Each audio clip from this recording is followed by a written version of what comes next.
Primera parte. El ayudante del barbero.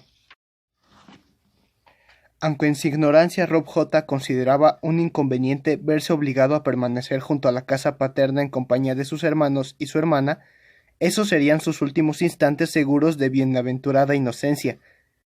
Recién entrada la primavera, el sol estaba lo bastante bajo como para que se colaran tibios lengüetazos por los aleteros del techo de paja, y Rob J. se tumbó en el pórtico de piedra basta de la puerta principal para gozar de su calor. Una mujer se abría paso entre la superficie irregular de la calle de los carpinteros.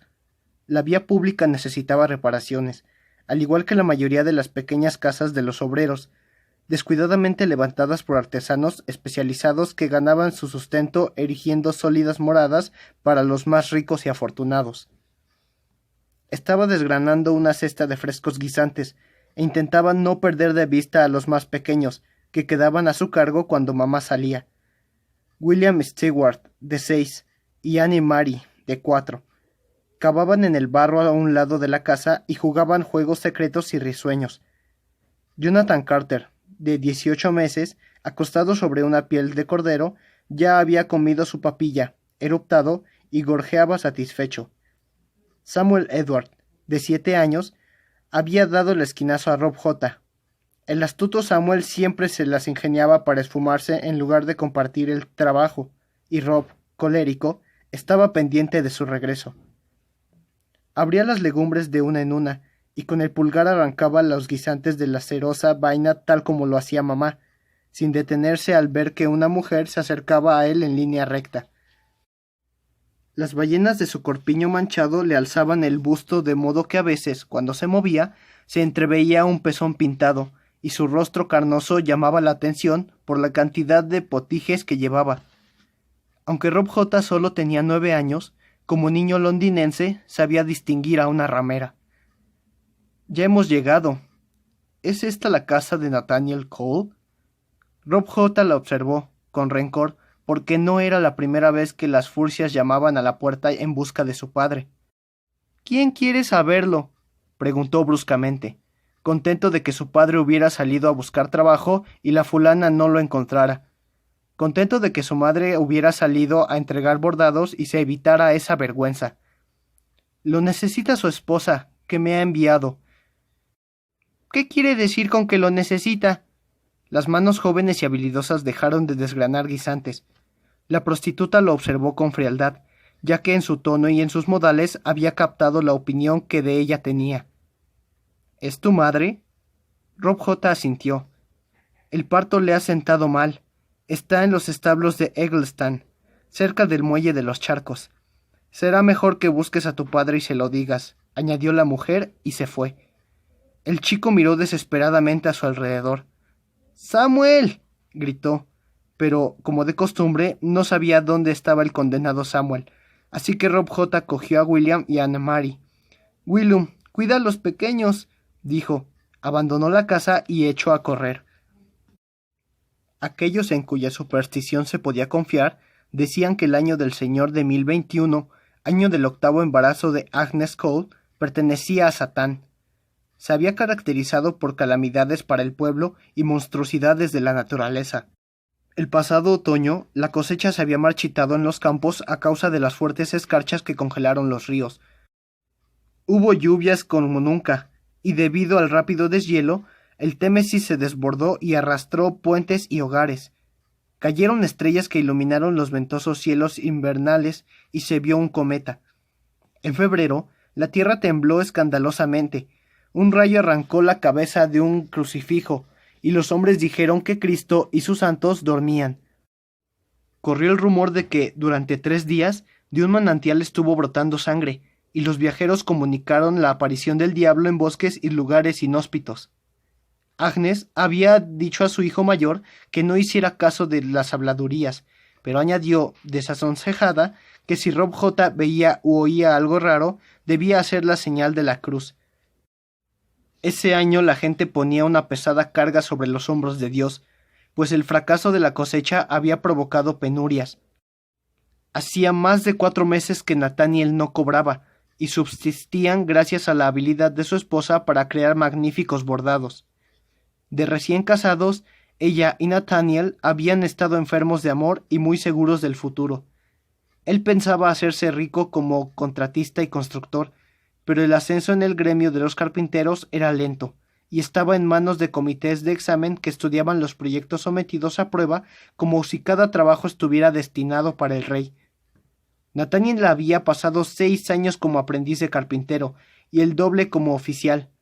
En esos momentos debería haber sido aspirante a maestro carpintero, la clasificación profesional imprescindible para ser contratista. Sin embargo, el proceso de convertirse en maestro requería energías y prosperidad, y Nathaniel estaba demasiado desalentado para intentarlo. Sus vidas seguían girando en torno al gremio, pero ahora incluso les fallaba la Corporación de Carpinteros de Londres, ya que cada mañana Nathaniel se presentaba con la cofradía y solo comprobaba de que no había trabajo. En compañía de otros desempleados, buscaba evadirse a través de un brebaje que denominaban pigmento. Un carpintero llevaba miel, otro unas pocas especias, y en la corporación siempre había una jarra de vino a la mano. Las esposas de los carpinteros le contaron a Agnes que a menudo uno de los hombres salía y regresaba con una mujer, que sus despreocupados maridos se turnaban en medio de la embriagadez. Pese a sus debilidades, Agnes no podía apartarse de Nathaniel. Estaba demasiado apegada a los deleites carnales. Él mantenía su vientre abultado. La llenaba con un hijo en cuanto se vaciaba, y cuando se acercaba la hora del parto evitaba el hogar. Su vida se ajustaba casi exactamente a las espantosas predicciones que hizo su padre cuando, preñada ya de Rob J., contrajo matrimonio con el joven carpintero que se había trasladado a Watford para colaborar en la construcción del granero de los vecinos. Su padre había echado las culpas a su instrucción, diciendo que la educación llenaba a la mujer de desvastinos lascivos. Su padre había sido propietario de una pequeña granja que le fue dada a Ethel de Wessex en lugar de la paga de sus servicios militares. Fue el primer miembro de la familia Kemp que se convirtió en un pequeño terrateniente. Walker Kemp hizo instruir a su hija con la esperanza de que contrajera matrimonio con un terrateniente, ya que a los propietarios de grandes fincas les resultaba práctico contar con una persona de confianza que supiera leer y sumar, y ¿por qué no una esposa? Se amargó al ver que su hija hacía un matrimonio humilde y de mujerzuela. El pobre ni siquiera pudo desheredarla. Cuando murió, su minúscula propiedad revertió a la corona para cubrir impuestos atrasados. Pero las ambiciones del padre habían determinado la vida de la hija. Los 5 años más felices en la memoria de Agnes fueron los que pasó de niña en la escuela del convento. Las monjas llevaban zapatos morados, túnicas blancas y violeta, y velos delicados como nubes. Le enseñaron a leer y escribir, nociones de latín para comprender el catecismo, a cortar telas, a hacer costuras invisibles y a crear encajes de hilos de oro, tan elegantes que eran requeridos en Francia, donde los conocían como labores inglesas. Las tonterías que había aprendido con las monjas ahora daban de comer a sus hijos. Esa mañana pensó si iba o no a repartir sus encajes con hilos de oro. Estaba muy próxima al parto, y se sentía enorme y pesada, pero en la despensa quedaba muy poco. Era menester acudir al mercado de Billingsgate a comprar harina, y para ello necesitaba el dinero que le pagaría el exportador de encajes que vivía en Southwark, al otro lado del río. Tomó su artillo y bajó lentamente por la calle de Támesis hacia el puente de Londres. Como de costumbre, la calle del Támesis estaba atestada de bestias de carga y de estibadores que trasladaban mercancías entre los almacenes cavernosos y el bosque de palos de embarcaciones atarcadas en los muelles. La muchedumbre la inundó como la lluvia después de la sequía. A pesar de todas las dificultades, se alegraba de que Nathaniel le hubiera sacado de Watford y de la granja. Amaba tanto aquella ciudad. ¡Hijo de puta! ¡Regresa aquí y devuélveme mi dinero! ¡Devuélvemelo!, gritó una mujer furiosa a alguien que Agnes no pudo ver. Los madajes de risa se mezclaban con cintas de palabras en lenguas extranjeras, se arrojaban maldiciones cual afectuosas bendiciones. Pasó junto a esclavos harapientos que arrastraban lingotes de arabio hacia los barcos que esperaban.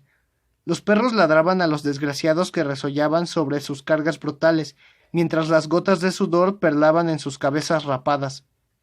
Percibió el olor a ajo de sus cuerpos sucios, el hedor metálico del arrabio y luego un aroma más acogedor procedente de una carretilla, junto a la cual un hombre pregonaba pastelillos de carne. Aunque se le hizo agua a la boca, llevaba una sola moneda en el bolsillo, y en casa tenía niños hambrientos. Pastelillos que saben a dulce pecado, ofrecía el hombre, buenos y calientes. El puerto despedía olor a resina de pino y cuerdas hembradas calentadas por el sol. Se llevó la mano al vientre mientras caminaba y notaba que su bebé se movía, flotando en el océano contenido entre sus caderas. En la sequía, un grupo de marineros con flores en los gorros cantaban vigorosamente mientras 3 músicos tocaban el pífano, el tambor y el arpa. Al pasar junto a ellos, vio a un hombre apoyado en un carro de extraño aspecto en el que figuraba unos signos del zodiaco. Rondaba los 40 años. Empezaba a perder el pelo que, al igual que su barba, era de color castaño oscuro. Sus facciones resultaban atractivas. Habría sido más apuesto que Nathaniel de no ser porque estaba gordo. Su rostro era rubicundo, y su vientre abultaba tanto como el de ella. Su corpulencia no le repugnó, por el contrario, la desarmó, le encantó e intuyó que allí residía un espíritu amistoso y festivo, apegado a los placeres de la vida. Sus ojos azules despedían un destello y una chispa que hacían juego con la sonrisa de Agnes. «Linda señora, ¿quiere ser mi muñeca?», propuso el hombre. Sobresaltada, Agnes miró a su alrededor para ver a quién se dirigía el hombre, pero allí no había nadie más. «Ja, ja, ja». Normalmente habría congelado a la gentuza con la mirada y se habría olvidado del hombre, pero Agnes tenía sentido del humor, disfrutaba como un hombre que también lo poseía, y esto era demasiado bueno para perdérselo. «Estamos hechos el uno para el otro, señora mía. Moriría por usted», la llamó ardientemente. «No es necesario. Cristo ya lo ha hecho, señor», replicó ella. Agnes alzó la cabeza, cuadró los hombros y se alejó con un contoneo seductor, precedida por la enormidad de su vientre preñado, sumándose a las risas del hombre. Hacía mucho tiempo que un hombre no alababa la feminidad, incluso en broma, y el diálogo absurdo le levantó el ánimo, mientras avanzaba por la calle del Támesis. Aún sonriente se acercaba al muelle de los charcos cuando el dolor la atravesó. «¡Oh, madre misericordiosa!», murmuró. El dolor volvió a golpearla. Comenzó en el vientre, pero dominó su mente y todo su cuerpo, de modo tal que no pudo continuar en pie. La bolsa de agua reventó cuando cayó sobre los adoquines de la vía pública. «¡Socorro!», gritó. «¡Que alguien me ayude!». El gentío londinense se reunió de inmediato, impaciente por ver qué ocurría, y Agnes se vio rodeada. En medio de la bruna, el dolor percibió el círculo de rostros que la contemplaban. Agnes gimió. «Ya está bien, bastardos», protestó un transportista. «Déjenle sitio para respirar y permítanme que ganemos el pan nuestro de cada día. Sáquenla de la calle para que nuestros carros puedan pasar». La trasladaron a un sitio oscuro y fresco, que olía intensamente a estiércol. Durante el traslado, alguien ya se había largado con el astillo de encajes con hilos de oro. En la penumbra, enormes figuras se movían y la balanceaban. Una pezuña golpeó una tabla con un brusco estampido y se oyó una estantería protesta. «¿Qué significa esto? No pueden dejarla aquí», dijo una voz quejumbrosa. La voz pertenecía a un hombrecillo melindroso, barrigudo y con huecos entre los dientes. Al ver sus botas y su gorro de encargados de caballos y mulas, Agnes reconoció a Geoff Eggleston y supo que se encontraba en sus establos. Hacía más de un año Nathaniel había construido unos pesebres allí, y Agnes lo recordó. «Maestro Eggleston», dijo débilmente, «soy Agnes Cole, esposa del carpintero al que conoce». Agnes creyó ver una mueca del disgusto en su expresión, y la hosca certeza de que no podía rechazarla. El gentío se apiñó detrás de Eggleston, con los ojos encendidos de curiosidad. Agnes jadeó. —Por favor, ¿tendría alguien la amabilidad de ir a buscar a mi marido? —preguntó. —No puedo dejar mi negocio —masculló Eggleston—. Tendrá que ir otro. Nadie se movió ni habló. Agnes se llevó la mano al bolsillo y buscó la moneda. —Por favor —repitió y mostró el dinero.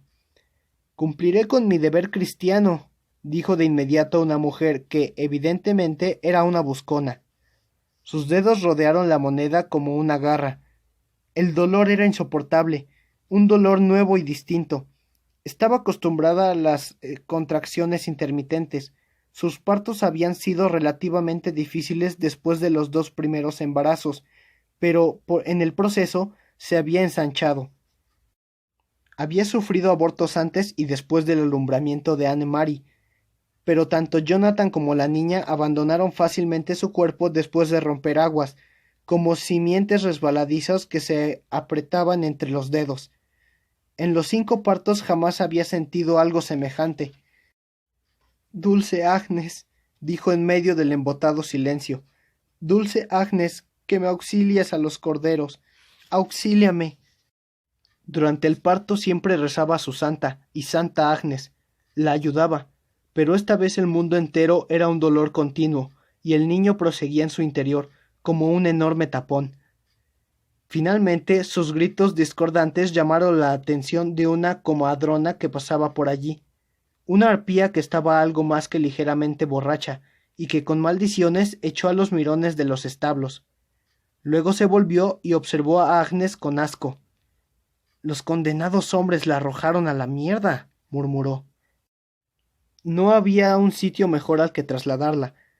La partera levantó las faldas de Agnes por encima de la cintura y cortó la ropa interior. Delante de las partes pudentas abiertas, apartó con las manos el estiércol color paja del suelo y luego se las limpió en un mugriento delantal. Del bolsillo sacó un frasco de manteca de cerdo ya oscurecida por la sangre y los jugos de otras mujeres.